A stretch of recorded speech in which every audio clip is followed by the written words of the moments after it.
In this video, in the beginning, I will discuss two questions, and then we will learn how to deal with system of homogeneous linear equations. In previous video, I have taken a question of system of linear equations having unique solution, and as we have learned unique solution, what do you mean by unique solution? Means system has one and only one solution, and for this required condition is determinant of matrix A is equal to 0, where linear equation in matrix form is written as capital A x equals capital B, where what is the A, what is the x, what is the B, we have learned in previous video. So just I am taking first question. I will discuss actually two questions. First question, which has infinitely many solution, and second question I will take which will be inconsistent, that is that system will have no real solution, and then I will discuss system of homogeneous linear equations. So I take first question.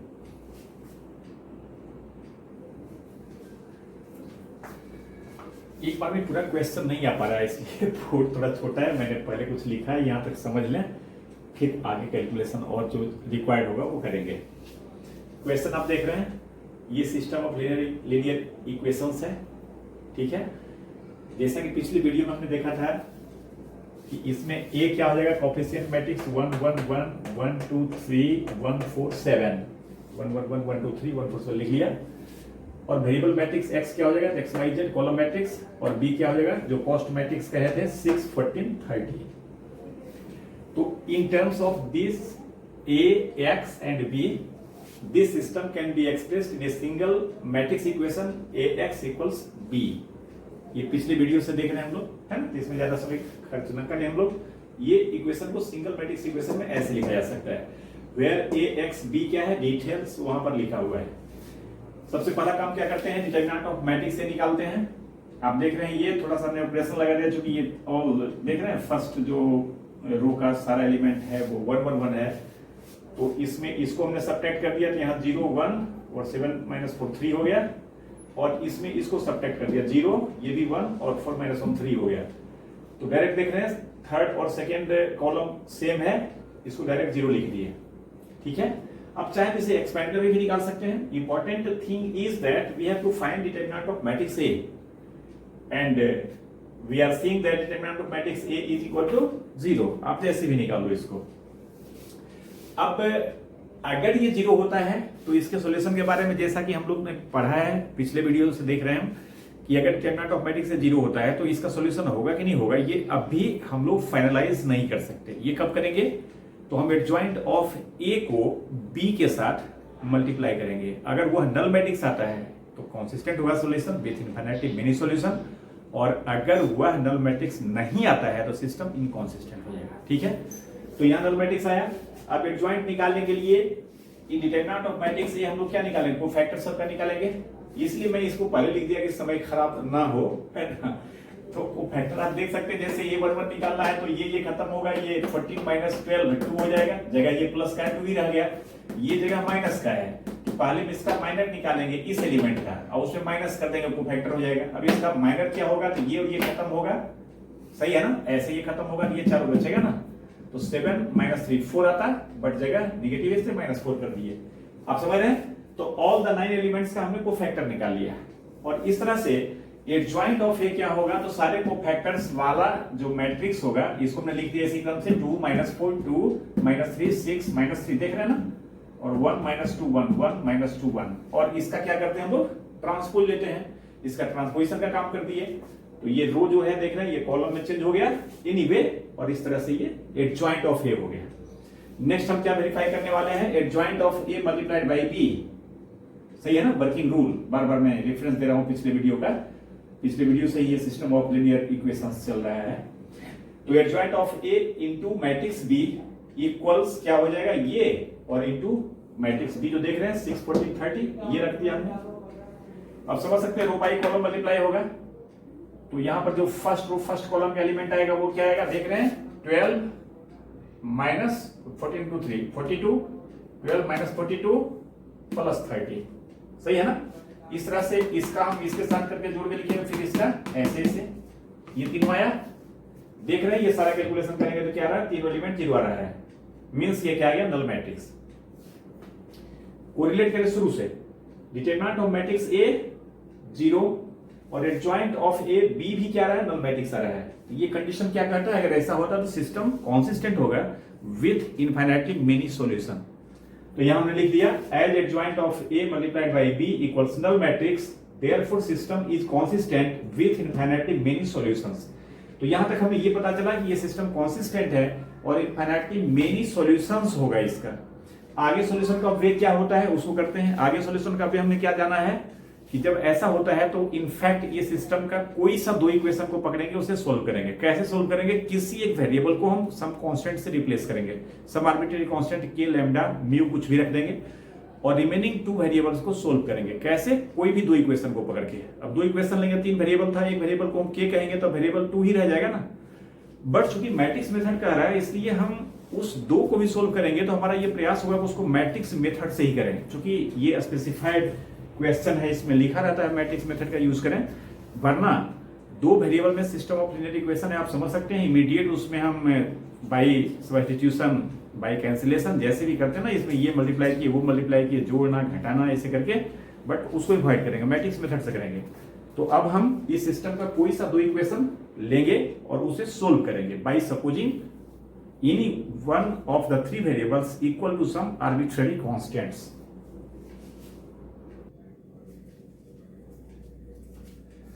Solution के लिए हमने क्या किया, late Z equals किए, हम किसी को भी क्या मान सकते हैं, हमने के कोई जेड को ही सपोज किया कि now we solve any 2 equations for x and y, let us solve first 2 equations. देख रहे हैं फर्स्ट 2 में x y का कोएफिशिएंट थोड़ा इसके रिस्पेक्ट में थोड़ा छोटा है, स्मॉलर क्वांटिटी है, तो कैलकुलेशन में सुविधा होगी, हमने फर्स्ट 2 को ले लिया।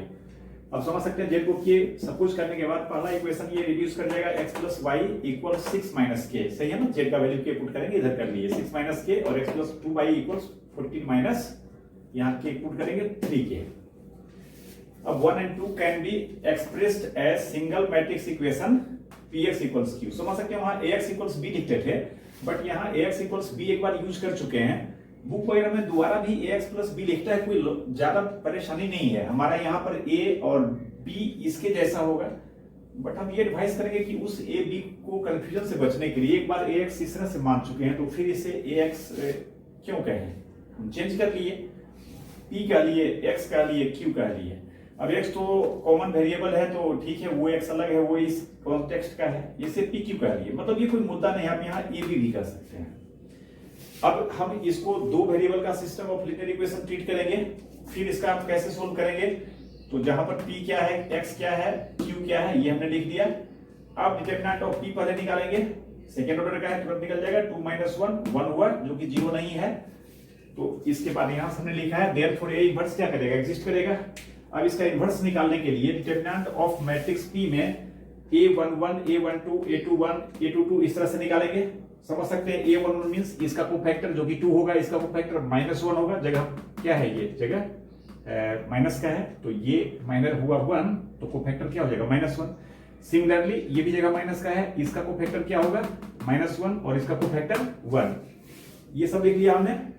एडजॉइंट डायरेक्ट हम लिख दिए, क्या ये दोनों का ट्रांसपोज कर दिए, 2 -1 ऐसे लिख दिए, -1 1 ऐसे लिख दिए, सही है। अलग बात है कि यहाँ पर जो ट्रांसपोज कर रहे हैं ट्रांसपोज नहीं कर रहे हैं, दोनों एक ही बात है, देख रहे हैं ये 2 -1 2 -1 -1 1 तो फिर भी हम इसको ट्रांसपोज करके लिखे हैं, मतलब ये एडजॉइंट हो गया। अब एडजॉइंट ये हुआ डिटरमिनेंट ऑफ मैट्रिक्स p क्या था, 1 था, तो देयरफॉर इसका इनवर्स क्या होगा, 1 by determinant of a adjoint of a, इसका वैल्यू तो 1 है तो 1 बाय 1 हुआ, स्केलर 1 से मल्टीप्लाई करेंगे तो एडजॉइंट ऑफ a ही रह जाएगा, मतलब a इनवर्स वही हुआ जो एडजॉइंट ऑफ a है। अब दोबारा इसका वैल्यू हमने लिखे हैं, ऐसी जगह की थोड़ी कमी है, एडजॉइंट ऑफ a यहां देख ही रहे हैं, ये इनवर्स हो गया। अब a से जैसे लिखते हैं सॉल्यूशन, इसे कैसे x निकलेगा, तो p इनवर्स से p मल्टीप्लाई करेंगे, p इनवर्स p i होगा, i x x होगा और यहाँ p इनवर्स q हो गया, यही हमने लिखा है, p इनवर्स q इधर x हो गया, और P इनवर्स का वैल्यू क्या हो गया, एडजॉइंट ऑफ A, और ये Q का वैल्यू हो गया।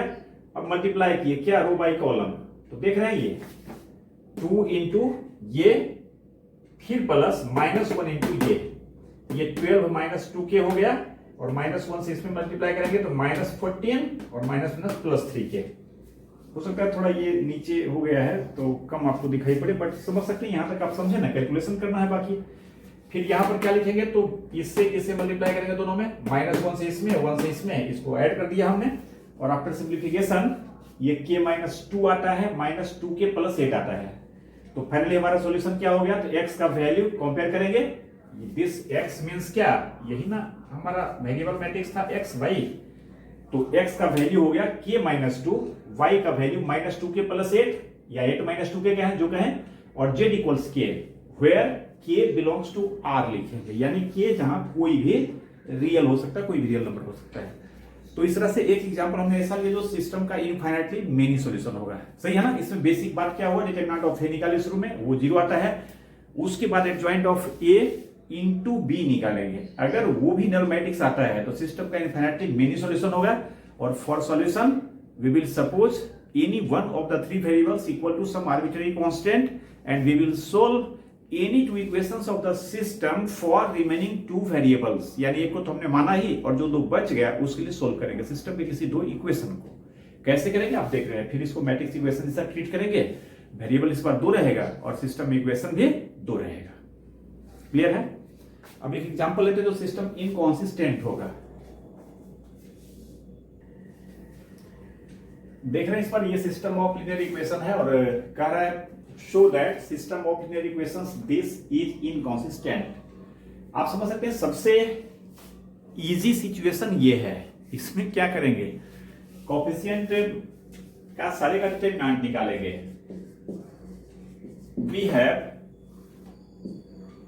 डिटरमिनेंट ऑफ कोएफिशिएंट का निकालेंगे 1 1 -2 1 -2 1, पहले ये कर लिए, -2 1 1,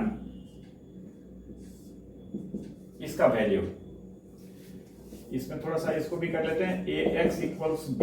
इसमें ये क्या है, x क्या है, b क्या है, इसको नहीं लिख रहे हैं, ठीक है ना, ये क्या है, क्लियर है ना, ये जो लिख रहे हैं ना, यही मैट्रिक्स फॉर्म में ये होता है। x क्या है, x y z column matrix, b क्या है, तो एक कॉलम मैट्रिक्स 5 - 2 4, इसको थोड़ा छोड़ रहे हैं, ठीक है। तो दिस इक्वल्स, कोई ज्यादा है नहीं, सो सीधे एक्सपेंड ही कर देते हैं, 1, ये खत्म हुआ, -2 -1 कितना हो गया, -3 -1, ये खत्म हुआ, 1 + 2 कितना 3, ये और ये खत्म हुआ, 1 + 4 कितना हो गया, 1 + 4 प्लस माइनस प्लस, मतलब -2 ही रहेगा, और ये खत्म हुआ, 1 और -4 मतलब कितना, -3।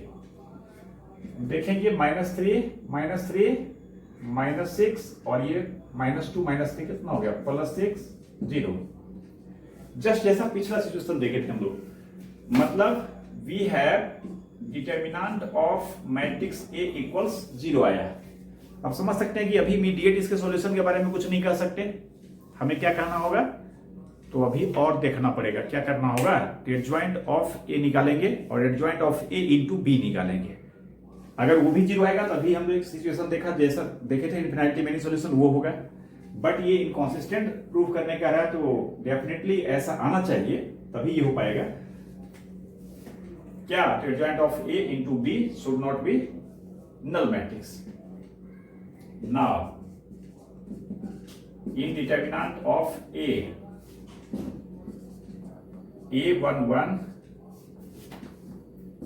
A12, A13, इसको भी निकाल ही लेते तो थोड़ा समय सेव होता है, लेकिन चलिए आपके साथ ही निकालते हैं। A23, A31, A32, A33, this equals सारा इक्वल कर देते हैं, वैल्यू निकाल के हम पुट करते जाएंगे,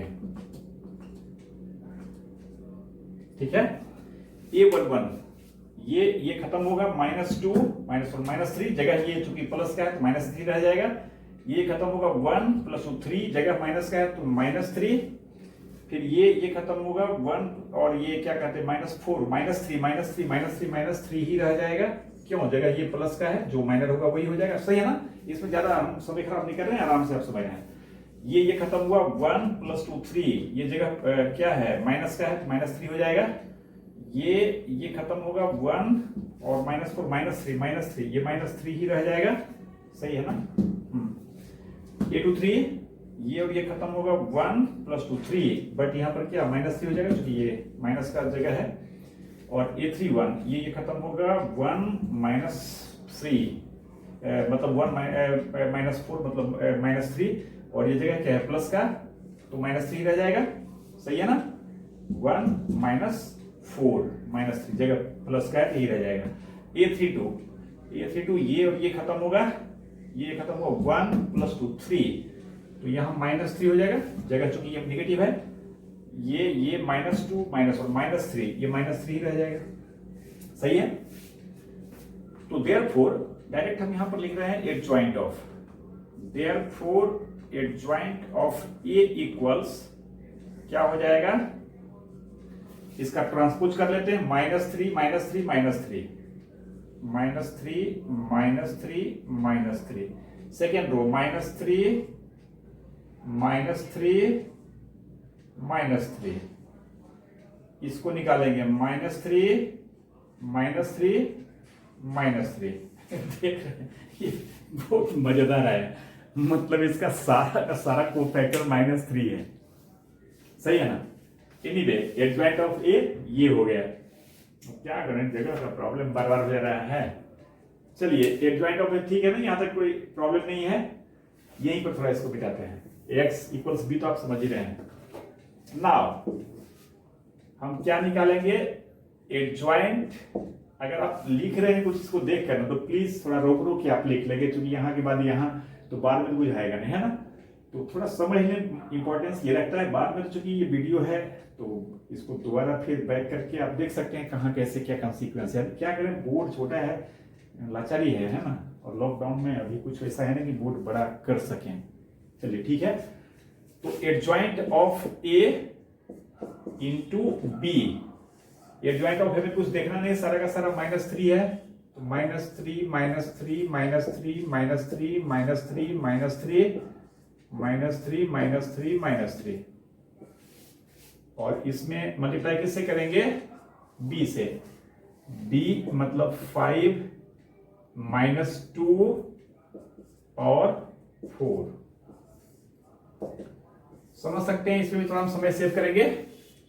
इसे मल्टीप्लाई करके देखेंगे -15 + 6। चलिए अच्छा देखते हैं, -15 + 6 अब -12। मात्र इस एक से आपको समझ में आ रहा है, ये -27 + 6 होगा -21 होगा। मतलब ये नल मैट्रिक्स तो नहीं आने जा रहा है। आगे अगर ये दोनों प्लेस पर 0 आता भी है तो नल मैट्रिक्स तो नहीं आएगा ना ये। तो ये सिस्टम इनकॉन्सिस्टेंट हो गया ना। बट इसे हम पूरा कर लेंगे। -3 ये कितना हो गया, ये -15 समझ सकते हैं सब जगह, तो यही आएगा +6 -12 -15 + 6 -12। क्यों? हर जगह पर तो यही है। अब दिस इक्वल्स, यहां पर क्या हो गया, एक जगह सिर्फ निकाल लीजिए। क्या निकाले थे हम लोग, -27 + 6 -21 क्या कहेंगे, which is not equals null matrix and therefore system is inconsistent। System inconsistent है। ठीक है। इसके अलावा जो पूछता है बोर्ड एग्जाम में खासकर, वो कुछ लैंग्वेज का क्वेश्चन होता है, उसमें कुछ वैल्यू बेस्ड भी होता है ना? तो वैल्यू बेस्ड तो आप उसको देख लेंगे कि उसमें क्या वैल्यू है, उसको तो आप कंक्लूड कर लेंगे, अपने हिसाब से लिख लेंगे। क्वेश्चन का कोई यूनिक वैल्यू बेस्ड आंसर नहीं हो सकता है। हमको ये समझ में आ रहा है, किसी को कुछ और समझ में आ रहा है। तो अभी हम एक लैंग्वेज का क्वेश्चन लेते हैं और जस्ट उसको सिर्फ फ्रेम करते हैं, है ना? बाकी कुछ है नहीं, सिंपल क्वेश्चन है। उसमें मैं क्या कहूँ, नीचे क्लास से आप इस तरह का पढ़ रहे हैं, वो बहुत ज्यादा लैंग्वेज कोई लिस्ट नहीं होता है। जैसे अभी हम एक क्वेश्चन लैंग्वेज का ले रहे हैं, उसको सिर्फ फ्रेम करेंगे हम। देखिए पूरा क्वेश्चन लिखने में थोड़ा लंबा हो जाता है, हमने काम की बात लिखा है और थोड़ा क्वेश्चन को हम समझा रहे हैं आपको। ये क्वेश्चन कहता है a shopkeeper has 3 varieties of pens, variety A, variety B, variety C. Okay, तो शॉपकीपर के पास 3 वेराइटीज का पेन है। आगे कहता है मीनू, मीनू समवन कोई भी पर्सन है, Meenu purchases 1 pen of each variety for ₹21। Meenu purchases 1 pen of each variety, मतलब तीनों वेराइटी का एक पेन हो गया, फॉर ₹21, यानी तीनों वेराइटी का एक पेन लिया तो इसे 21 रुपये देना पड़ा। ओके, फिर कहता है एक नेम जीन लिखा हुआ है। अब मीनू शिखा तो कुछ अपना इंडियन नेम है, अब जीन बीच में कहां से आ गया है? जीन और भूत तो हमारे हिंदी भाषी क्षेत्र में आप समझते हैं, जीन भूत और क्या क्या सर। तो एनीवे हमें उससे मतलब है, हमको इसके मैथमेटिक्स से मतलब है। तो कहता है Jean, Jean purchases 4 pens of variety A, 3 pens of variety B, 2 pens of variety C for ₹60। And Shikha purchases 6 pens of variety A, 2 pens of variety B, 3 pens of variety C for ₹70। तो then question require क्या कर रहा है, क्या पूछ रहा है? तो using these informations find the price of each variety of the pen. तीनों जो वेराइटी एबीसी है ना, वो तीनों वेराइटी का प्राइस क्या है। समझ सकते हैं, थोड़ा लंबा क्वेश्चन होता है, तो मैंने ये चार्ट बना के दिमाग में बैठा दिया, क्वेश्चन को हमने पढ़ के सुना दिया। कंक्लूड दीजिए क्या है? 3 वेराइटी का पेन है शॉपकीपर के पास, variety A, variety B, variety सी, और इसका प्राइस हमें निकालना है तीनों का। जबकि कहता है मीनू एक एक पेन इसका खरीदता है तो इसे 21 रुपया देना पड़ता है, और जीन इस वेराइटी ए का 4, वेराइटी बी का 3, वेराइटी सी का 2 खरीदता है तो 60 रुपया देना पड़ता है। और शिखा वेराइटी ए का 6, वेराइटी बी का 2 और वेराइटी सी का 3 खरीदता है या खरीदती है तो 70 रुपया देना पड़ता है। तो ईच वेराइटी का पेन क्या होगा समझ सकते हैं। अगर हम ए पेन का प्राइस एक सेंटेंस लिखेंगे, let price of 1 pen of variety A be X, variety B be Y, and 1 pen का वेराइटी सी का जेड। ये अगर प्राइस मान ले एक एक पेन का, तो समझ सकते हैं मीनू को 21 रुपया देना पड़ा है एक एक पेन के लिए, तो मीनू को टोटल कॉस्ट कितना लग गया होगा? एक एक पेन का price means x plus Y plus Z equals 21। इसमें क्या कहे, तो नीचे क्लास का बच्चा फ्रेम कर सकता है, क्लियर है ना? इसमें ज्यादा समय खराब नहीं कर रहा है, जस्ट ये लिख दिए। फिर 4x प्लस 3x प्लस क्या 2z, 4x plus 3y plus 2z equals 60, and last में जो शिखा है, शिखा का information 6x plus 2y plus 3z equal 70। सही है। और जस्ट ये जैसे लिनियर इक्वेशन हम सोल्व करते हैं, जस्ट इक्वेशन हो गया ये, है ना? इसे भी ax इक्वल्स b लिखेंगे, a क्या है, x क्या है, b क्या है, सब क्लियर है ना? तो इसको हम यही क्लोज करते हैं। ऐसा बहुत सारा वैरायटी का क्वेश्चन हो सकता है लैंग्वेज का। तो हमारा काम क्या है? पहले लैंग्वेज के क्वेश्चन को फ्रेम करना, जो भी समझ सकते हैं हम लास्ट से चल सकते हैं, जो हमें फाइंड करना है उसको x y z मान लेंगे, और फिर क्वेश्चन में जैसे कर अपने आप को सेट हो जाएगा कि इस वैरायटी का इतना, इसका इतना, इसका इतना खरीदा, इतना लगता है, तो जाहिर है एक का हमने x माना है तो इस वैरायटी का इतना खरीदा है तो उतना x लगेगा, y का इतना खरीदा है तो इतना y लगेगा, है ना? तो इस तरह से इसको फ्रेम करेंगे ax इक्वल्स b के फॉर्म में, और फिर आगे तो हम लोग कनेक्ट उधर से हैं ही कि क्या करना है, डिटरमिनेंट ऑफ a निकालना है। अगर वो 0 नहीं आता है तो यूनिक सॉल्यूशन होगा x equals a inverse b। अगर वह 0 आता है तो adjoint of a into b निकालेंगे। वह 0 नहीं आता है तो सिस्टम इनकॉन्सिस्टेंट, वह भी 0 आता है तो system consistent with infinity many solution. Solution के लिए किसी एक वेरिएबल को k मानेंगे और सिस्टम का कोई सा 2 इक्वेशन लेंगे, उसे सोल्व करेंगे, रिमेनिंग 2 वेरिएबल्स का वैल्यू k के टर्म में निकालेंगे, हमारा आंसर k के टर्म में आएगा, और इस तरह से हमें इनफिनिटी मेनी सॉल्यूशंस आएगा। इसके बाद फिर हम होमोजेनियस लीनियर इक्वेशन थोड़ा देखते हैं, जैसा कि मैंने शुरू में वीडियो में कहा था, कुछ क्वेश्चन और फिर उसको देखते हैं। हमने system of homogeneous linear equation लिया है। आप समझते हैं सिस्टम ऑफ लीनियर होमोजेनियस या होमोजेनियस लीनियर इक्वेशंस क्या होता है। तो d1 d2 d3 सबका वैल्यू 0 पुट कर देंगे। आपको डिटरमिनेंट का जो क्रैमर्स रूल समझा रहे थे डिटरमिनेंट के चैप्टर में, तो वहां पर थोड़ा डिटेल बात की थी इस पर।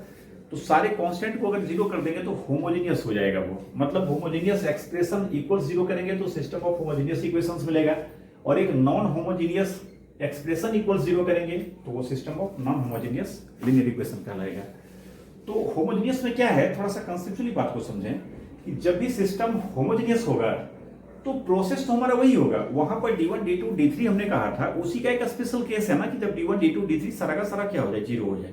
इसमें थोड़ा सा जो समझने जैसी बात होगी वो क्या होगी कि आप समझ सकते हैं बेसिक तो हमारा वही रहेगा, ये भी ax इक्वल्स b होगा, but in this case always b will be equal to a null matrix. क्यों, ये 0 0 0 है, देखिए साइड में हमने यहां लिख दिया b इक्वल्स क्या, एक नल मैट्रिक्स। इससे होगा क्या, अब आप ये समझें, कोएफिशिएंट मैट्रिक्स a है, हम लोग डिटरमिनेंट ऑफ ए निकालेंगे। पहले सुन ले फिर इसको लिख लेते हैं, आराम से समझेंगे। इसमें कुछ भी अलग नहीं है, अगर हम ये डिस्कस नहीं भी करें तो खुद आप ये कंक्लूड कर सकते हैं, अगर अभी तक की बातों को ढंग से हमने समझाया तो।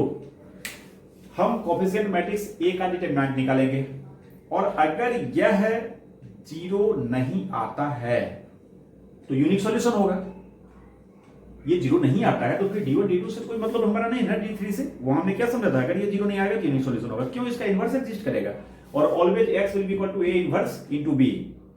अब आप समझ सकते हैं, जैसा कि हमने क्रैमर्स में भी कहा था कि अगर डिटरमिनेंट ऑफ a इसका 0 नहीं होता है, वहां हमने कहा था डेल 0 नहीं होता है। डेल डिटरमिनेंट ऑफ a सेम है, पिछले वीडियो से देख रहे हैं हम लोग। तो अगर डिटरमिनेंट ऑफ मैट्रिक्स से 0 नहीं होता है तो इसका यूनिक सॉल्यूशन होगा। और आप इसका एक सॉल्यूशन क्या देख रहे हैं, तो एक सॉल्यूशन 0 0 0 तो ऑलवेज हो ही रहा है, इसमें तो कहीं कोई प्रॉब्लम नहीं है कि ये हमेशा इसका सॉल्यूशन होगा ही होगा, है ना।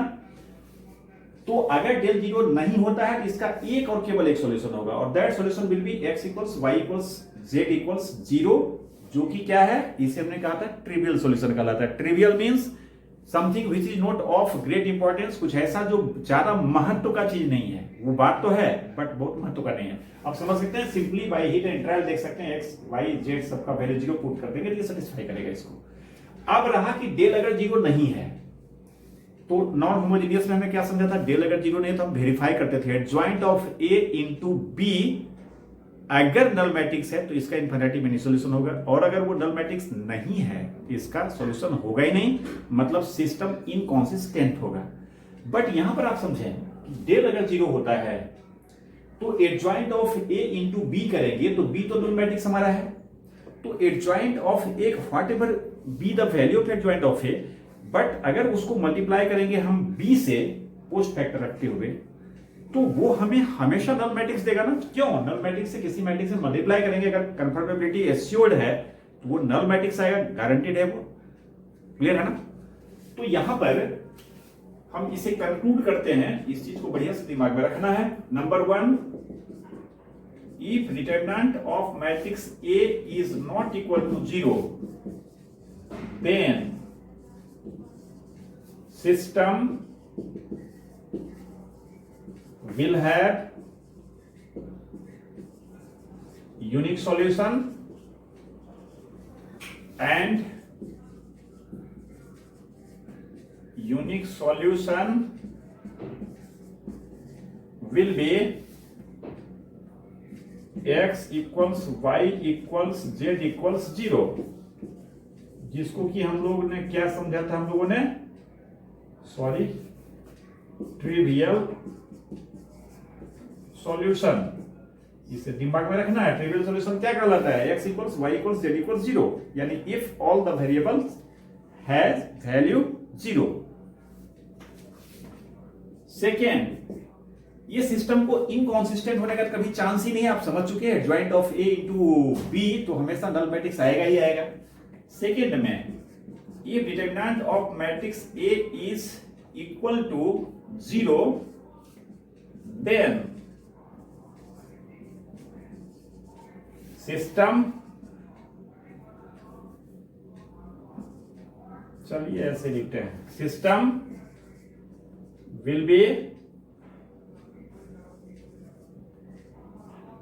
consistent, यहां भी लिख सकते हैं system will be consistent with unique solution। अब ऐसे लिखने तरह रहने दीजिए, या लिख देते हैं यहां भी will be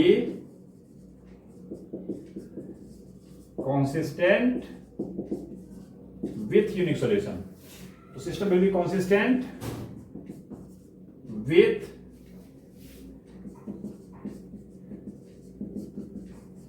infinitely many solution। सही है। अब सॉल्यूशन के लिए क्या करेंगे, तो कुछ भी नया नहीं करेंगे, जैसे पहले करते थे वैसे करेंगे। इसमें क्या समझेंगे, कोई भी दो इक्वेशन इस सिस्टम का लेंगे, किसी एक वेरिएबल को के कहेंगे, एक इक्वेशन को छोड़ेंगे, क्योंकि वो दोनों कहेगा तीसरा मान लेगा। क्यों, डेल जीरो आ चुका है, यानी डिटरमिनेंट ऑफ ए जीरो आ चुका है। इट मींस किसी एक इक्वेशन की डिपेंडेंसी बाकी दोनों पर है ना। तो for solution we suppose any one of the three variables equal to some arbitrary constant and solve any two equations of the system for remaining two variables. तो इस तरह से अगर होमोजेनियस रहेगा तो उसका ट्रीटमेंट इस तरह से करेंगे, है ना। तो इस तरह से ये होमोजेनियस की बात हो गई। समझ सकते हैं होमोजेनियस सिस्टम जो रहेगा वो कभी भी इनकॉन्सिस्टेंट नहीं होगा, ये इनकॉन्सिस्टेंट हो ही नहीं सकता।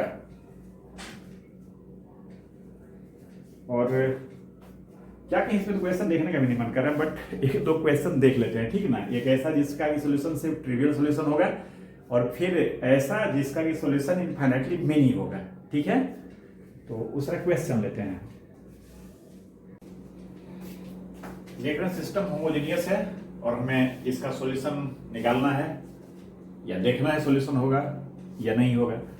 तो आप समझ सकते हैं होमोजेनियस से सॉल्यूशन नहीं होने की तो बात ही नहीं है। बहुत होगा तो यूनिक सॉल्यूशन होगा, और उस केस में सिर्फ ट्रिवियल सॉल्यूशन होगा। अब यूनिक सॉल्यूशन होगा कि इनफिनिटी में नहीं होगा, इसके लिए हम लोग क्या करेंगे, समझ सकते हैं ये इक्वेशन ax इक्वल्स b इसी फॉर्म का ये भी है, बट यहां पर b क्या है, तो b इज नल मैट्रिक्स, इसलिए कंसिस्टेंसी तो हमेशा इसका होगा जो अभी देखे थे हम लोग। We have determinant of a equals determinant 2 -1 1 3 2 -1 1 4 3। इस डिटरमिनेंट का वैल्यू इवेल्युएट करेंगे।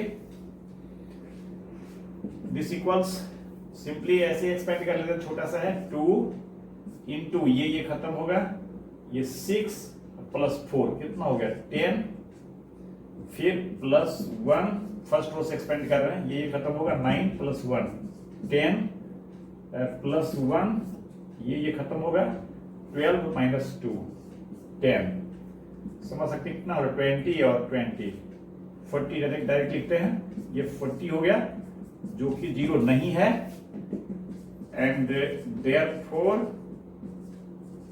System has unique solution. और हम जानते हैं ट्रिवियल सॉल्यूशन का बात तो हमेशा इसमें होगा ही, यूनिक सॉल्यूशन। और वो यूनिक सॉल्यूशन क्या होगा, x equals y equals z equals 0। सही है, मतलब इसका यूनिक सॉल्यूशन होगा और वो सॉल्यूशन ये होगा।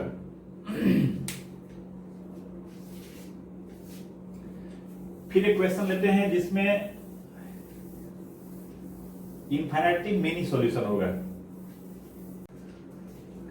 देख रहे हैं होमोजेनियस सिस्टम फिर है, इस बार फिर इसमें ax इक्वल्स b, हम डायरेक्ट यहां पर नल मैट्रिक्स में लिख सकते हैं क्योंकि b तो नल मैट्रिक्स ही है, पहले डिटर्मिनेंट ऑफ मैट्रिक्स ये निकालेंगे, 1 1 -6 1 -1 2 -3 1 2। सही है।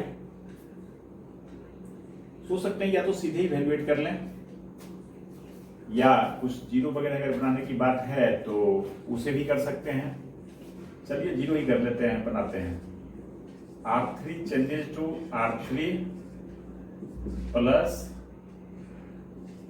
3R2, इसमें 3 टाइम्स मल्टीप्लाई करके जोड़ रहे हैं, ये समझ लीजिए कि यहाँ जीरो आएगा। और फिर R2 changes to R2 minus R1, this equals, चलिए यहां शुरू करते हैं। इसमें 3 टाइम्स करके ऐड कर रहे हैं, तो 3 टाइम्स करके ऐड कर रहे हैं, -2 हो जाएगा ना, 3 टाइम्स करके ऐड कर रहे हैं, 8 हो जाएगा ना, सही है ना। 5 करके ऐड कर रहे हैं, -3 + 1 -2 और 6 + 2, सही तो है। और इसमें इसे सब्ट्रैक्ट कर रहे हैं, 0 इसमें इसको सब्ट्रैक्ट कर रहे हैं, -2 इसमें इसको सब्ट्रैक्ट कर रहे हैं, 8 1 1 -6। इस तरह से देख सकते हैं इसका सेकेंड और थर्ड दोनों रो क्या है, आइडेंटिकल है, इसे 0 कर लिए। क्यों? तो R2 and R3 are same. चूंकि जान के हमने ऐसा क्वेश्चन लिया था जिसका इनफाइनाइटली मेनी सॉल्यूशन हो, तो हमें पता था कि ये 0 आना है, तो ये ऑपरेशन करें, 2 0 लाएंगे तो शायद ये दो रो अपने आप सेम हो जाएगा, ऐसा हो गया। अदरवाइज सीधा इसको निकाल सकते हैं, मतलब एडी बेस को इवैल्यूएट करेंगे, ये 0 आ गया।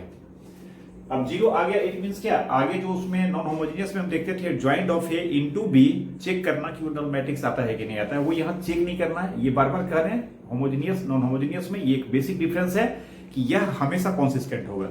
अब ये 0 आया तो इसका मतलब कंसिस्टेंसी किस तरह का होगा, तो कंसिस्टेंसी होगा इनफाइनाइटली मेनी सॉल्यूशन का, यानी इसका यूनिक सॉल्यूशन नहीं होगा, मेनी सॉल्यूशन होगा। अब सॉल्यूशन के लिए क्या करेंगे, कोई भी सिस्टम में इक्वेशन सोल्व करेंगे,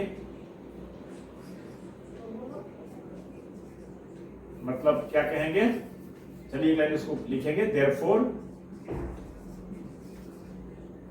system is consistent with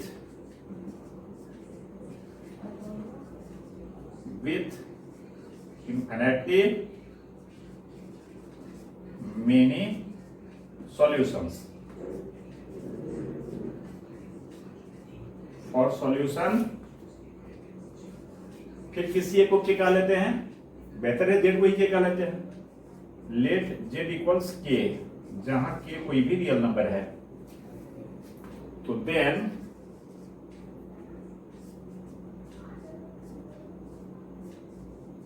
first 2 equations of the system, इसी फर्स्ट 2 को सोल्व कर लेते हैं। First 2 equations of the system are या बिकम्स या रिड्यूस एच, चलिए यहां लिखते हैं कैसे रिड्यूस करेगा।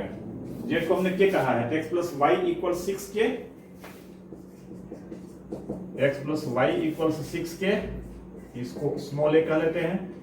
x - y = -2 के, x - y = -2 के, इसे b कह देते हैं, सही है।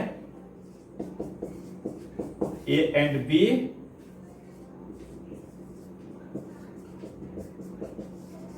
can be written as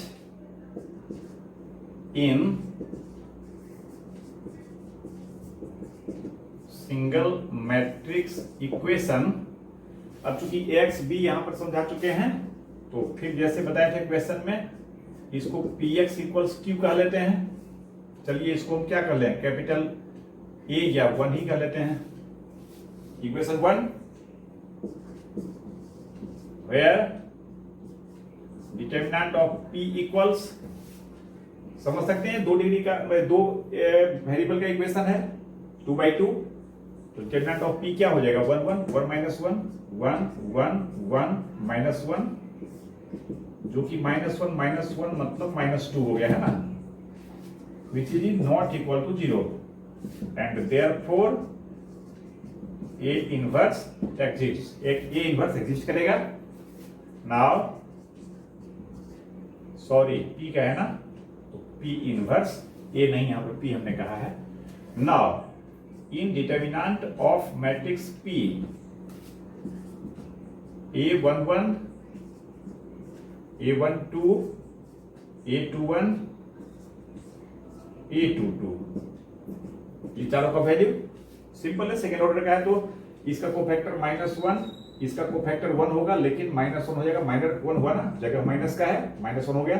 ये माइनस का है, इसका कोफैक्टर क्या हो जाएगा 1 का निगेटिव, और A22 का कोफैक्टर 1 हो जाएगा, क्योंकि जगह प्लस का है।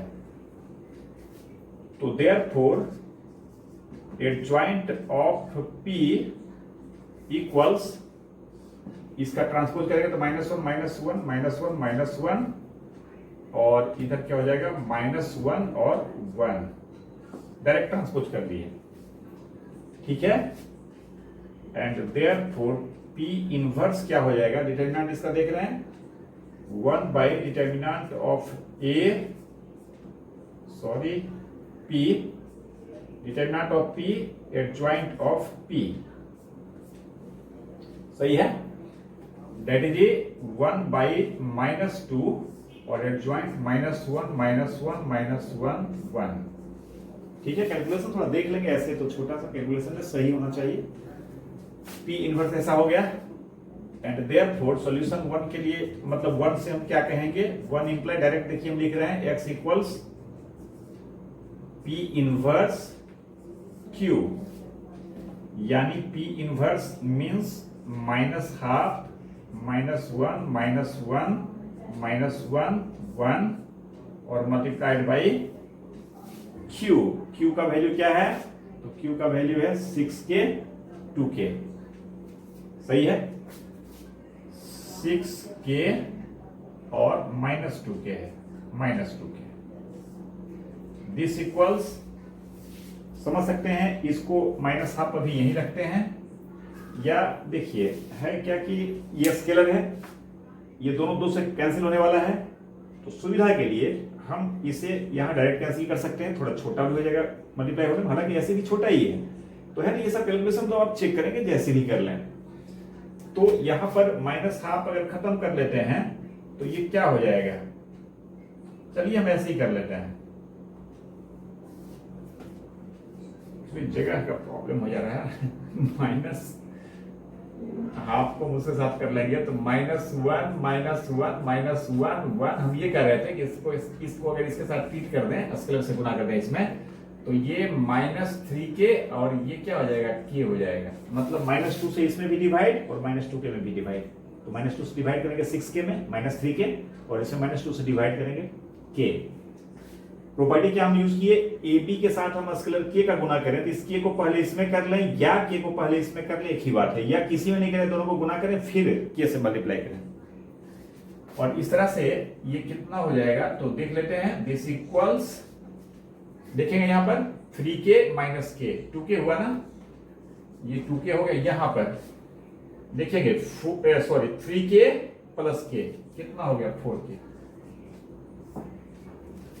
यानी ये XY जो होता है दिस इक्वल्स ये हो गया, Z को हमने क्या कहा था K, X का वैल्यू क्या हो गया 2K और Y का वैल्यू क्या हो गया 4K। अब आंसर लिखने का जगह नहीं बचा, तो हम क्या करें, ये इसको मिटाते हैं, ये तो सिंपल डिटरमिनेंट ऑफ A का वैल्यू निकालना था ना, जो 0 डायरेक्ट आ रहा है, यहां देखिए आंसर हम लिख दे रहे हैं, दिस इक्वल्स 0, एनी पे जैसे भी निकले कोई मुद्दा नहीं, आप निकाल सकते हैं। तो therefore solution will be x equals 2K, y equals 4K आया ना, y equals 4K and z equals K। ये जरूर लिखेंगे एग्जाम में, where K is any real, K belongs to R। थोड़ा चाहे तो चेक भी कर लेंगे सॉल्यूशन हमारा सही है भी या नहीं, देखेंगे 2K 4K K, 2K 4K 6K minus ये K है तो -6K, सही है, सेटिस्फाई कर रहा है, x - y 2K 4K, इसमें इसको सेपरेट -2K और प्लस ये क्या है 2K, ये भी सही है, -3x मतलब -6K, -6k प्लस y मतलब +4k -2k और +2k 0 सही है, तो सॉल्यूशन भी सही है।